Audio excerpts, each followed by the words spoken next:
Congress party केबे भी अनुसूचित जनजाति लोकंकर पई भलाई करी नहीं।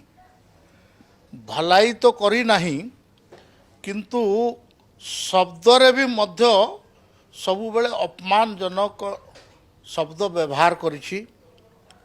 केतेबेले एमनकु निरक्षर, केतेबेले माने जंगल रे रहुतबा गाँर लोक, केतेबेले तांकु मूर्ख ए प्रकार विभिन्न शब्द व्यवहार करिसेंती। आज सबु सरहद सीमा को टपिकरी अधीर रंजन चौधरी महामहिम राष्ट्रपति श्रीमती द्रौपदी मुर्मूंकर खिलाफ रे जो शब्द व्यवहार कले ताकू मु कठोर शब्द रे निंदा करुछि। मोर समस्त शक्ति को लगेकरी ताकू मु निंदा करुछि एवं अधीर रंजन चौधरी रो जो शब्द सेठू जना पड़ुछि कांग्रेस पार्टी रो मानसिकता।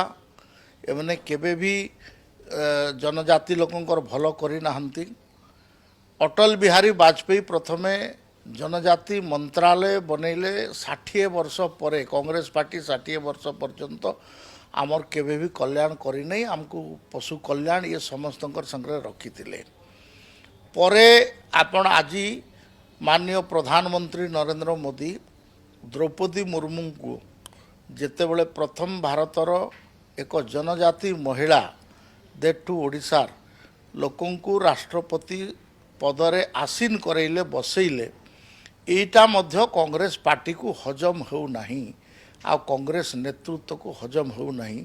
सेथिपाई अधीर रंजन चौधरी कांग्रेस पार्टी रो मानसिक रो परिप्रकाश रे ए अपशब्द कहिसंती।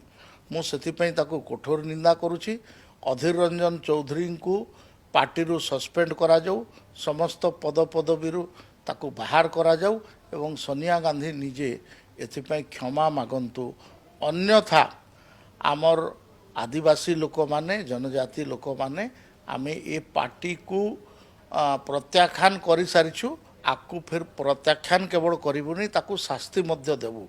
आउ एटा गोटे बहुत घोर अपमान, जनजाति पाई अपमान, महिला पाई अपमान एवं ओडिशा पाई मध्य गोटे घोर अपमान। सर जयराम रमेश एवं मल्लिकार्जुन खड़गे दुई जन प्रतिक्रिया रखिले जे सरकार भूल मेसेज देवाई चाहते तांकर स्लीप अफ टंग होईची एवं द्वितीय कथा कहउछंती जे अग्निवीर एवं दरदाम वृद्धि प्रसंग को एड़ाइबा पई सरकार गोटे रीतिमत योजना करके एभली मेसेज दउछंती पार्लियामेंट रे। आमे तो दरदाम वृद्धि एवं जहा किछि विषय को सबने पार्लियामेंट रे रेज करिया पई चाहूछु, ताको आलोचना करिया पई प्रस्तुत अछु बोली बार बार पार्लियामेंट्री अफेयर्स मिनिस्टर कहउछंती। स्पीकर मध्य कहउछंती जे सरकार सबु कथा को आलोचना करिया पई प्रस्तुत अछंती। आपण आसंतु आलोचना करंतु। आज आमे आलोचना करिया पई प्रस्तुत अछु किंतु आलोचना को सबने ग्रहण करू नाहंती। उल्टा ये प्रकार जो मानसिकतार परिप्रकाश कले एवं अपमानजनक शब्द कले एटा को उल्टा मु कहि पारे जे ए प्रकार अपमान करिकरी जयराम रमेश और खड़गे जी जो कथा कहउछंती सेटा तांकर फुली हेई पारे, सेटा तांकर चाल हेई पारे। भारतीय जनता पार्टी बा एनडीए रो लोक माने आमे सरकार रे अछु। सरकार सबु कथा को आमे आलोचना करिया पई प्रस्तुत अछु। विरोधी जहाँ भी रेज करिवे आमे ताको आलोचना करिया पई अछु। किंतु ए प्रकार अपमानजनक शब्द इटा कोनोसी प्रकार रे हजम करी हेबो नहीं।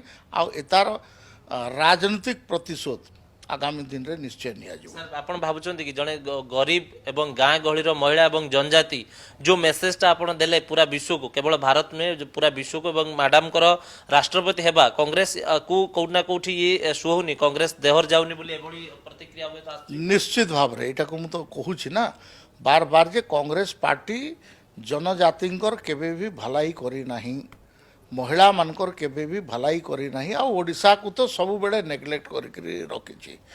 आज ओडिशा को महत्व देवा प्रधानमंत्री जड़े गरीब महिला गाँव रु आसुवा महिला द्रौपदी मुर्मू को भारतर महामहिम राष्ट्रपति पदरे बसैवा ईटा मध्य कांग्रेस पार्टी को हजम होने से बोलिकी से ये प्रकार अपमानजनक शब्द व्यवहार ऑलरेडी संसद रे हंगामा होची संसद रे ऑलरेडी आपण निज स्टैंड क्लियर कलेनी एज ए आदिवासी नेता आदिवासी कम्युनिटी आपण बिलोंग्स करती आपण कौन स्टेप नेबे जदि से क्षमा प्रार्थना न करती देखंतु पार्टी एटा निर्णय करिवो किंतु जनजाति आपण आमको टिके भूकरे रहिले खावा को नदेले चढ़ब किंतु आमको अपमान देले आम एटा को कौन प्रकार बर्दाश्त करूँ नहीं आर आपण राजनीतिक परिणाम आगामी दिन रे सबने ताको भोगेक पड़ियो।